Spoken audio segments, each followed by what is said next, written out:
alianza estratégica para ofrecer el espacio más potente de formación en temas de moda de América Latina. Ahora recibamos a Carlos Eduardo Franco Lazo, gerente de línea de Hunter Lab para Colombia y Ecuador, con la conferencia Entendiendo el color, mejorando la comunicación entre mercadeo y el laboratorio. Carlos Eduardo es profesional en ingeniería química con experiencia en la venta de instrumentos de medición, control de calidad e investigación y desarrollo. Le agradecemos a Carlos Eduardo por explicarnos la importancia de entender los elementos que intervienen en la medición del color, ayudando a establecer una mejor comunicación de las necesidades de mercado y las posibilidades de desarrollo de los laboratorios. Con ustedes, Carlos Eduardo Franco. Buenas tardes a todos. Antes que todo quiero agradecer a Inexmoda y a la Universidad Pontificia Bolivariana por la oportunidad que me dan de participar en este foro de conocimiento para la industria textil. La charla de hoy pues la he titulado Entendiendo el color, mejorando la comunicación entre mercadeo y el laboratorio. Digamos que la idea de esta charla busca dejar una reflexión con relación a ciertos requisitos o ciertas características que se requieren para lograr potenciar la herramienta que es un sistema de formulación de color. Partimos de una premisa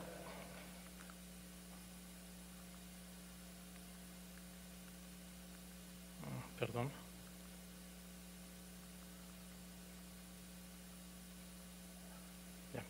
Partimos de la premisa de que una inversión en un sistema de formulación de color que pueda hacer una empresa busca a la final mejorar la eficiencia de los tiempos de respuesta y disminución de costos en el proceso de lograr un producto textil coloreado.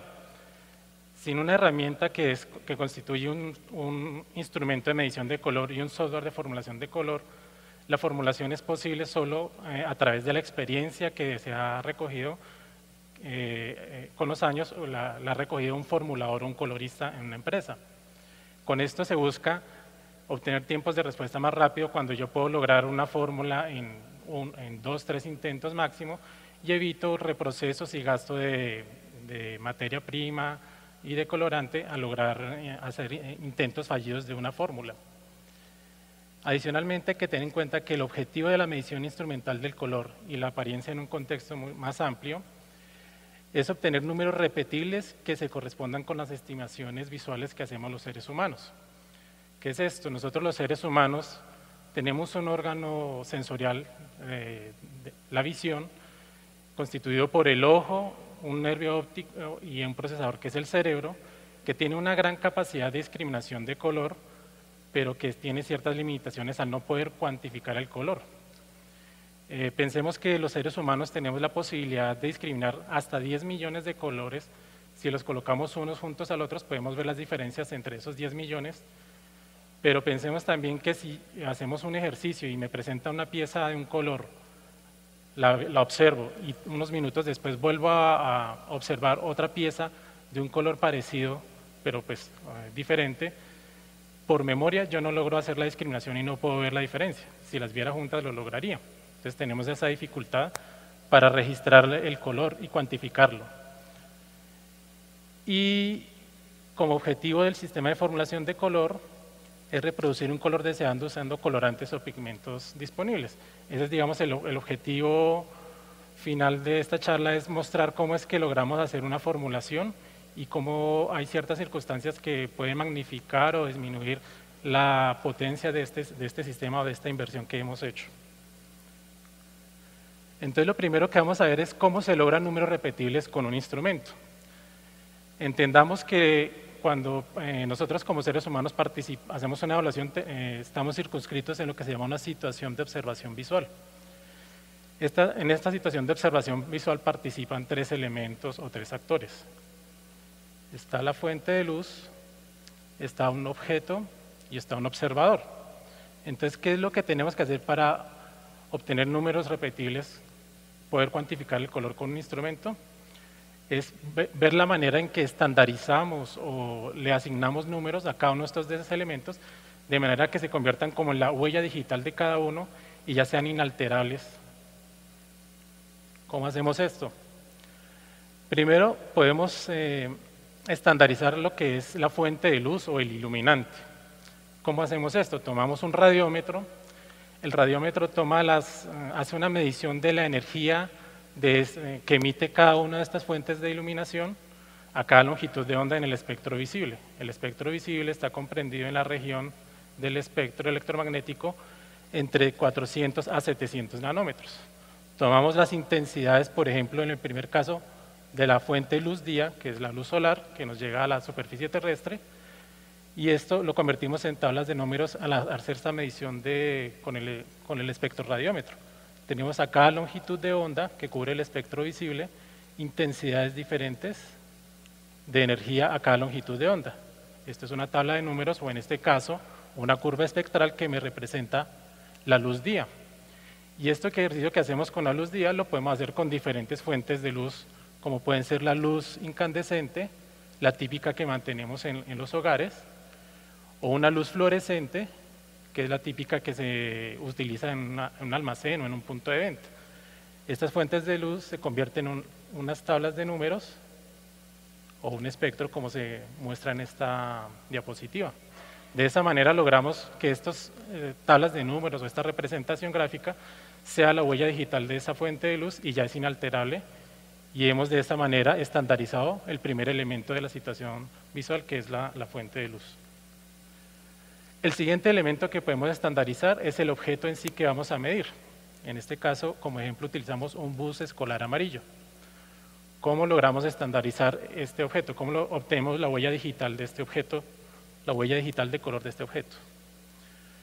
Sabemos que cuando un objeto es iluminado por una fuente de luz, regularmente luz blanca, que tiene todas las longitudes de onda en la región visible, este rayo de luz impacta el objeto que tiene en su matriz un colorante, un pigmento, un tinte, absorbe selectivamente las longitudes de onda, la mayoría de longitudes de onda, y solo emite o refleja las del color que nosotros vemos. La vemos en la región difusa, y parte de la energía que incidió sobre esta superficie también se vio reflejada en el componente que se llama especular, como brillo. Es lo que nosotros conocemos como brillo, que también es luz perfecta, que tiene todas las longitudes de onda. Entonces nosotros buscamos que el instrumento me capture estos rayos que emite la superficie del objeto para cuantificar la respuesta del objeto a ese estímulo lumínico. De esta manera obtenemos lo que se llama la curva espectral del objeto que hemos medido.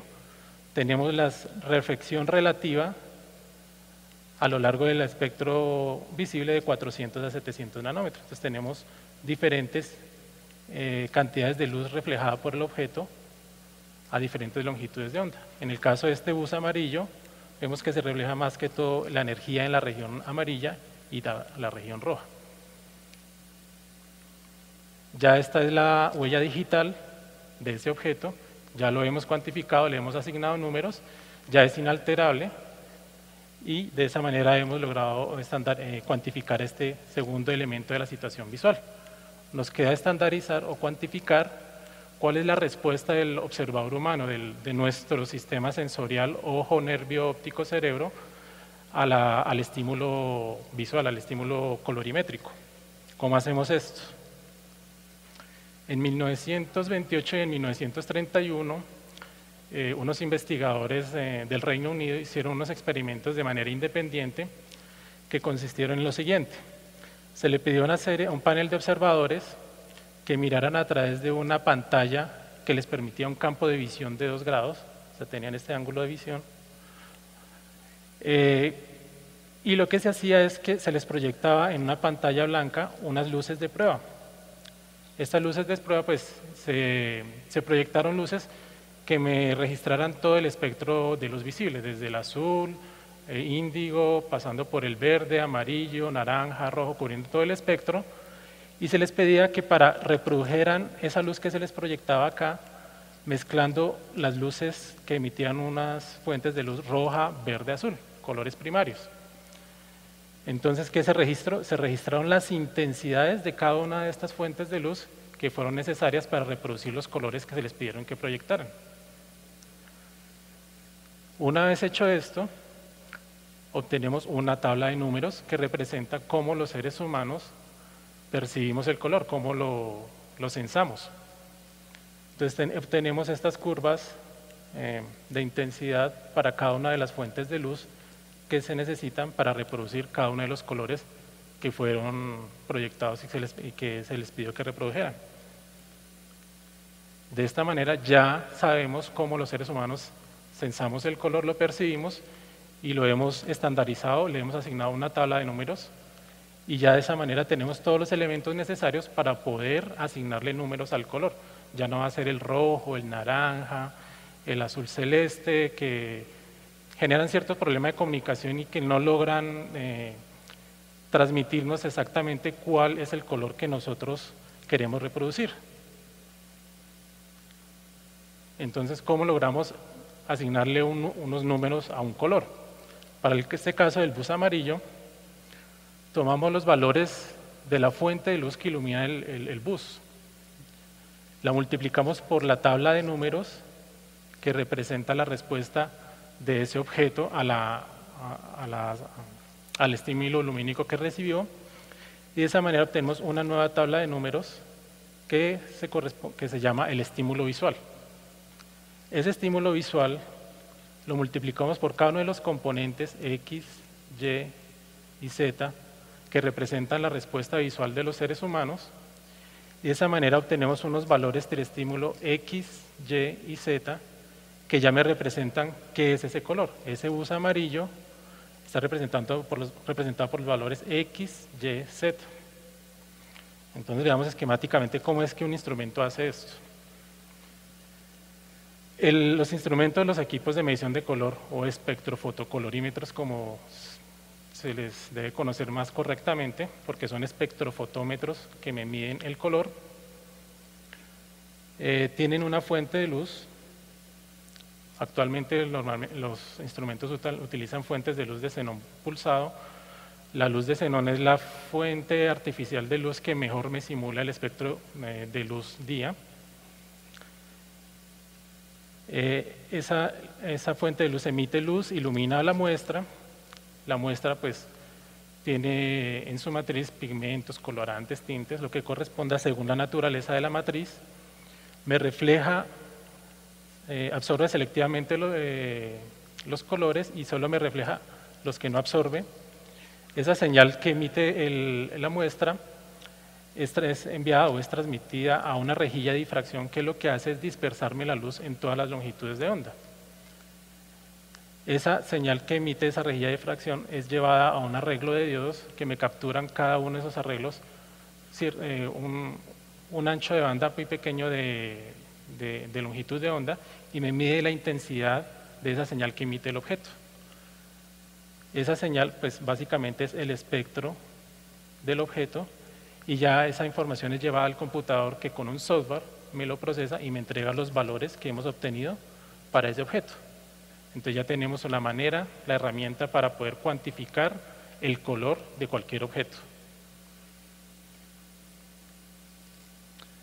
Esos valores X, Y, Z tienen el problema de que no comunican la forma como nosotros entendemos el color.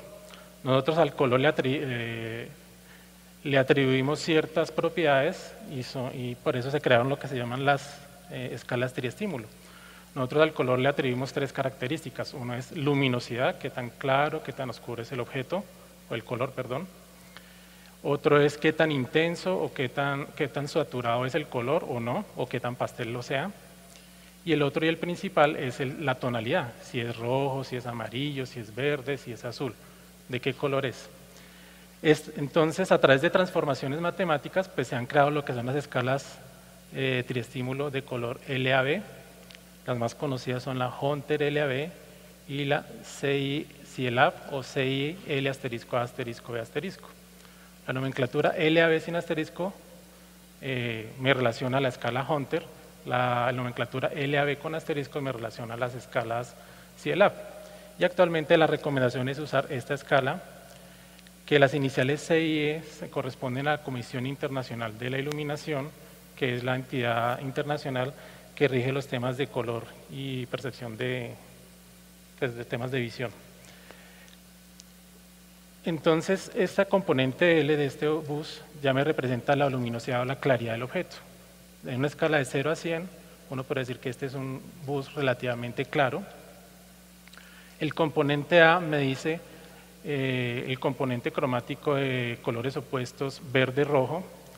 Siendo este positivo, pues me quiere decir que este es un amarillo con un tinte rojizo. Y la escala, el valor B, me define en el espacio del color dónde está colocado este color en la escala de colores opuestos azul-amarillo.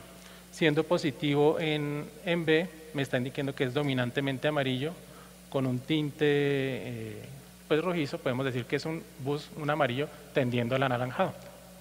Entonces esta escala ya se relaciona más como nosotros entendemos el color y nos comunica mejor esa especificación de color que hemos logrado a través de esta herramienta para lograr una medición objetible y repetible del color, que es esencialmente subjetiva en la manera como nosotros la percibimos.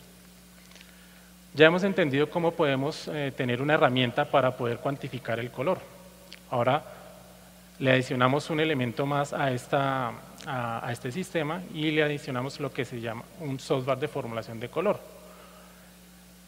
Usando un espectrofotómetro, el elemento para capturar la señal del objeto y cuantificarlo el color, y un modelo matemático que me define las funciones ópticas de los ingredientes colorimétricos, pues podemos formular un color desconocido. Yo puedo presentarle a un instrumento un color cualquiera, leerlo, y a través de un trabajo de creación de una base de datos de los colorantes con los que yo puedo formular, puedo crear una fórmula para un color determinado. Para esto hay que entender unos elementos de lo que pasa en la matriz del objeto. La luz que incide con el objeto, ya vimos que hay ciertas longitudes de onda que son absorbidas selectivamente por los colorantes, el tinte o pigmento, según corresponda. Parte de esa luz también es dispersada dentro de esa matriz del colorante, y el color lo vemos en la reflexión de las longitudes de onda que no fueron absorbidas. Hay una relación de esta cantidad de luz absorbida con la luz dispersada que se define por esta relación K sobre S. Entonces el modelo matemático más usado actualmente para lograr la formulación del color es esta ecuación definida por unos científicos Kuelka-Monk, esta que está acá. No importa la ecuación como tal, lo importante de aquí es entender que hay una relación entre la energía reflejada y la relación de la energía absorbida dispersada por esa matriz. Adicionalmente, esta teoría sostiene que la relación de energía absorbida y dispersada de una mezcla de colorantes es definida por la suma de las relaciones de cada uno de los colorantes individuales que constituyen la mezcla y del sustrato. Acá no es importante tanto la ecuación, sino entender que con este modelo matemático yo puedo, midiendo un color desconocido que es este K sobre S de la mezcla, puedo con el tratamiento matemático adecuado predecir diferentes concentraciones de colorantes para poder reproducir ese color, y ese es el trabajo que hace el software. Para poder hacer eso, ¿qué es lo que yo hago? Yo tengo mis colorantes con los que trabajo en mi planta, en mi laboratorio, hago una serie de diluciones a diferentes concentraciones y esas las mido con el software para obtener las relaciones K sobre S de ese colorante a las diferentes concentraciones. Y ya con el software, pues con ese trabajo que hemos hecho, puedo presentarle una muestra, en este caso esta muestra azul, y él me propone diferentes fórmulas, en este caso 4, y acá podemos ver la fórmula de esa primera propuesta. Entonces, de esta manera, muy rápidamente, yo puedo reproducir un color que sea de mi interés, que mi departamento de mercadeo me ha llevado a mi laboratorio, que es una propuesta para un cliente, y puedo rápidamente obtener una propuesta viable con diferentes criterios, ya sean económicos o de calidad de esa fórmula. Entonces, todo esto anterior que he mencionado, ¿con qué objeto? Para entender que un sistema de formulación de color es una herramienta poderosa que hace parte de una cadena de elementos que permiten obtener las recetas de un color deseado. Como expuse al principio, yo hago una inversión de un sistema de formulación de color buscando incrementar mi eficiencia en respuesta y disminución de costos para lograr un color para un cliente. Pero para lograr este objetivo, pues debo tener unas consideraciones, y es que el resultado es altamente dependiente de factores inherentes a la muestra que yo mido. ¿Qué factores son esos? La química de la muestra, o sea, el sustrato que yo estoy midiendo, la estructura de la muestra y el tamaño de la muestra. ¿Qué es esto? Muy frecuentemente pasa cuando llegan al laboratorio, los clientes pues muestran interés en algún color que les atrajo por algún criterio, el más bonito, el más de moda, pero llegan con muestras como estas, puede ser un botón que está hecho de plástico, de madera, o un recorte de revista que está impreso con tintas flexográficas, o una pieza plástica, puede ser de un empaque, que está soportada pues en una matriz plástica o en papel, por ejemplo, un papel coloreado. Les gustó este color azulito que está muy de moda, entonces me piden que yo reproduzca eso en el laboratorio. Pero ¿qué pasa? Esto está construido con unos tintes, está impreso con unos tintes que tienen una química diferente a la que yo trabajo en el laboratorio. Entonces yo tengo una relación de factores K sobre S de este material, y puedo lograr hacer una formulación, pero la igualación que yo puedo lograr de esto que me están proponiendo a lo que yo puedo desarrollar por tener una química diferente, me impone una limitación. Y puedo llegar a cierto grado de igualación, pero no una igualación perfecta. Esa es una de las consideraciones. Entonces, la consideración del sustrato, de la química de lo que yo le iba a presentar a mi instrumento. La otra consideración es el tamaño de muestra. Los instrumentos de medición de color tienen un área de medición limitada. El área más grande de un instrumento típico tiene una pulgada de diámetro nominal, tiene un diámetro de lectura de 19 milímetros, que me permite esta área de medición. Entonces pensemos, por ejemplo, cuando nosotros hacemos la apreciación de una pieza textil en un punto de venta, un almacén de telas o una prenda confeccionada, cuando yo hago la apreciación colorimétrica, yo la miro, e inconscientemente mi cerebro está promediando diferentes áreas de ese material, de esa prenda, de esa tela, y él está capturando toda esa señal y la está promediando en su cerebro. Para poder hacer lo mismo con el instrumento, pues yo tengo que hacer el promedio de varias lecturas en diferentes partes de la muestra. Pero sucede muchas veces que a mí me llegan con un pedacito pequeñito de un recorte, de pronto me llegan con una cinta de una muestra de una tela, una banda, pues ya me están limitando las posibilidades de hacer una lectura muy representativa de ese material, y me están limitando en las posibilidades que yo puedo tener de hacer la manipulación adecuada para presentarle al instrumento la muestra de manera adecuada. Entonces me obligan a usar un puerto de medición más pequeño, y pensemos que para lograr hacer la medición del área grande del instrumento con el área pequeña, necesitaré hacer 9 lecturas para lograr la misma área de medición que hago con una muestra con el área grande del instrumento. Y pensando que nosotros como seres humanos, cuando hacemos la apreciación visual, estamos poniendo un área mucho más grande, pues la correlación de lo que yo veo o lo que yo percibo con lo que yo lo puedo lograr con el instrumento se ve limitada. Otra consideración pues es ya lo que es la estructura o cómo es presentada la muestra al instrumento. Puede llegarme alguien simplemente con una hebra de hilo nomás, o de pronto con un arrollado de hilo como se ve acá. La manera ideal de yo presentar esa muestra al equipo es arrollándolo alrededor de una tarjeta, de manera que logro cierta orientación, compactación y uniformidad de ese material para poder presentarlo al instrumento y lograr una medición repetible y reproducible. Entonces, si llego con este material, pues ya se me presenta un reto que puede a veces llegar a ser insalvable. Me limita mucho las posibilidades de trabajar con mi sistema de formulación de color. O en el caso que me llegan acá con una pequeña muestra textil que no puedo doblar o manipular de alguna manera para lograr hacer una medición que sea representativa de lo que es ese material. Idealmente, yo debería contar con suficiente muestra como es esta pieza textil, de manera que yo puedo hacer lecturas en diferentes partes de ese material y promediarlas para que sea una medición representativa de ese objeto.